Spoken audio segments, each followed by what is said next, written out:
Welcome to the latest Sitting Comfortably podcast. This is Laurel Lindstrom speaking, reading from my first novel, The Draftsman. This is episode 9, I think. I'm not sure how many there'll be in the end, but this is certainly number 9. It is chapter 3, part 2. I urge you to listen to the other 8 podcasts, preferably in order. Otherwise, chapter 3 will make no sense. Chapter 3 is called Lines, and this is part 2 of Lines of The Draftsman.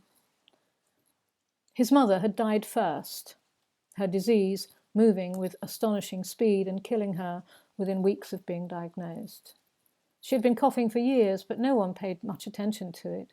It was just part of what she did, a persistent soundtrack in Martin's life, echoed in sometimes stereo by his dad, whose lungs were probably equally putrid and destined to fail, except that he died before disease could claim him. Between the 2 deaths was a mere 2 months, and in those interim weeks, Martin's father had continued to drive his cab every day, evenings too sometimes, and Martin continued to catch the bus and go to work. Daily he counted the lines on the pavement, and then drew lines and curves of his own from 9 to 5. Life was a defined pattern, safe, silent, without desires or emotion, or intrusion or touch, with nothing of himself available, nothing visible and nothing raw. And now, no fear. When Martin was alone with his dad in the house, the television was always on, loud, and its noise became their shared habitat, where nothing was unreal, everything was truth, and the soundscapes were all-encompassing, absolute and absolving. They ate takeaways and never cleared up the mess, a gradual accumulation of filth coalescing all around them, a pathetic, incidental cocoon building up to keep the world away and keep the engine of the ordinary running with its own momentum. Denial and release running smooth and true. No shock, no tears, no horror or disbelief when the hospital called. Nothing was allowed to reach down into their private abyss, and the squalor held out some vague hope that nothing had changed. They could not do as she had done and clean it up. They could only eat and smoke and stare ahead in their television jail, clinging to a familiar status quo. Perhaps she would come back soon, and then the bins would be emptied and the takeaway boxes cleared away. But perhaps not. Let's say not.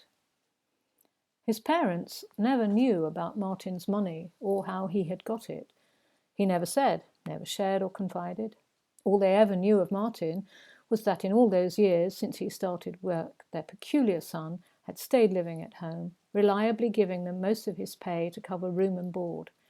He kept back his bus fare and enough for the tuna fish sandwiches he bought every day from the Sunny Sandwich Bar in Putney High Street. They had been able to go on holiday for the first time in years. Cornwall, mostly, in the cab and staying every year in the same B&B in Falmouth, a view of the harbour, walks in the rain, and their afternoons sitting smoking in the pub, reading the Daily Express. After a ploughman's and a couple of pints, sometimes a sherry or a port and lemon.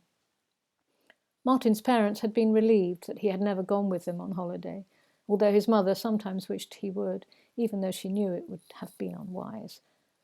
They weren't particularly puzzled that he still seemed to have no friends or companions, or that he rarely went out in the evenings, even as he grew older. When he did go out, it was always somewhere on the 93 bus route, always in the direction of Putney, and always shortly after he arrived home from work. They put it down to his need for repetition, an annoying habit that his mother's persistent attentions had failed to break. "Let me help you." And her own denial.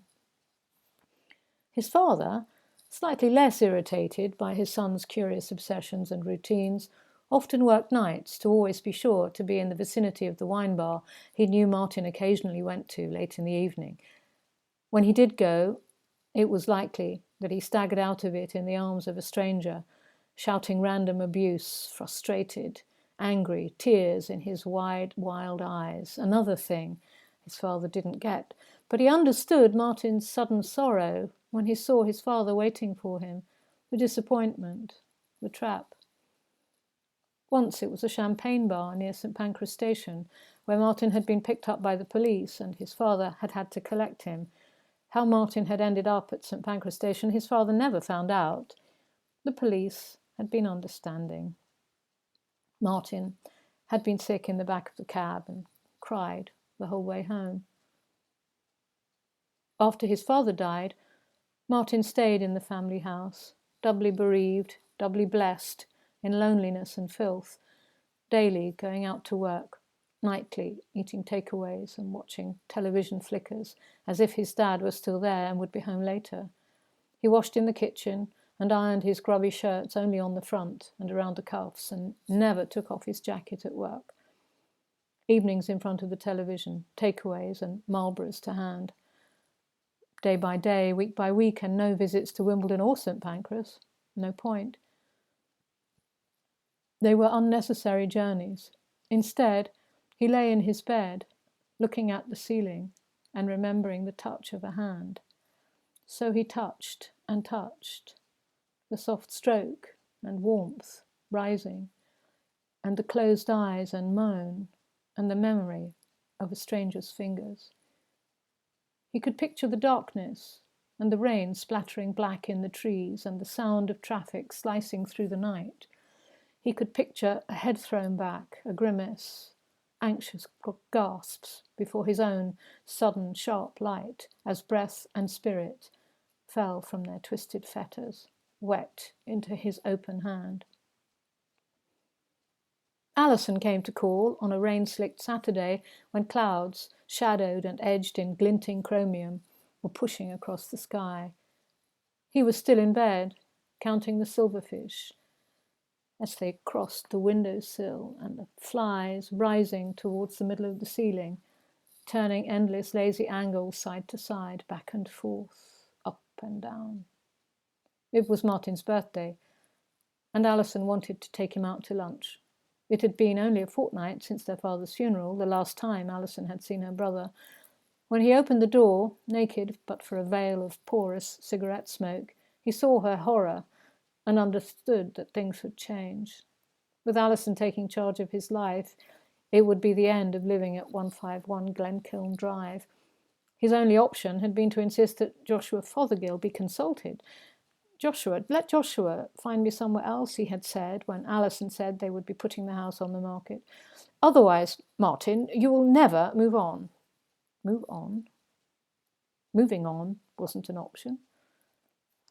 Martin didn't know how or why he would, and if Alison knew, she never let on. Everything was fine as it was. Martin's world was just fine, just him alone, drawing his same lines, counting corners, cracks, and canyons in the sky, keeping the static down, untouched and unwavering. Follow the lines, until they brought him back again, back without the fear, without the noise, endlessly forwards and back, in the same safe and uninterrupted patterns. Alison's staccato piercing the air. Martin, this is no good at all. It's lunchtime and it's your birthday. We're going out, remember? And we've got to discuss things. He stood there, bare and cold, one hand holding the front door and the other his cigarette. I know, but why today? Because today's your birthday, so go and get dressed. Alison picked up the pile of post and found the one from the estate agents, confirming that the house was on the market. It was just a matter of time. A letter from Joshua confirmed the conveyancing, solicitors, and explained the probate process, and that their parents' meagre estate would be split between the two of them, as expected. Alison hadn't seen Joshua either since the funeral, and the letters, facts, and figures clicked the lock on those events. She hadn't been close to either of her parents. Their parents had been functional, dutiful, and she had been a functional, dutiful daughter. Love had not been part of the equation, nor had laughter. Her ambition to be beyond their world had been absolute. Sitting there in her parents' front room, their traces were invisible, lost amongst Martin's snug squalor. It had only been 2 weeks since Alison had sent in the cleaning crew to clear up the previous mess. Sighing, she glanced back at Joshua's letter and the dainty curls of his signature, a beckoning tease for her response. The little house sold within weeks, and on the day its contents were removed to oblivion and the new people were due to move in, Joshua came to drive Martin to his new flat. It was near St. Pancras with a view of the park. Joshua and Alison had decorated it entirely in black and white on all surfaces and all furnishings black, no walls. A small desk faced the park and a huge television dominated the space. They had no idea how Elsie wanted it. Neither did Martin, really. They included plenty of takeaway menus, taxi services, and a map. That is the end of chapter 3. I hope you enjoyed it, and I look forward to our next session where I'll be reading part 1 of chapter 4. Thank you very much for your attention. Enjoy. Bye-bye.